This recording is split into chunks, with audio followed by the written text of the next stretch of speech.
గున్న పల్లెంతో అతిశయం, ఆ సీతకోక చిలక ఒళ్ళెంతో అతిశయం, వేణువులో గాలి సంగీతాలే అతిశయం, గురువెవ్వరు లేని కోయిల పాటే అతిశయం, అతిశయమే అచ్చరు వంది నీవేనా అతిశయం.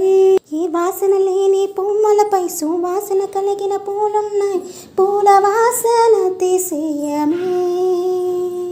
ఆ సంద్రం ఇచ్చిన మేఘంలో ఓ చిటుకడైన ఉప్పొందా, వాన నీరు అతిశయమే. విద్యుత్ లేకుండా వేలాడే దీపాల మినుగేటి మినుగురుల అతిశయమే. తనువున ప్రాణం ఏ చోట ఉందో, ప్రాణం లేని ప్రేమ ఏ చోట ఉందో, ఆలోచిస్తే అతిశయమే.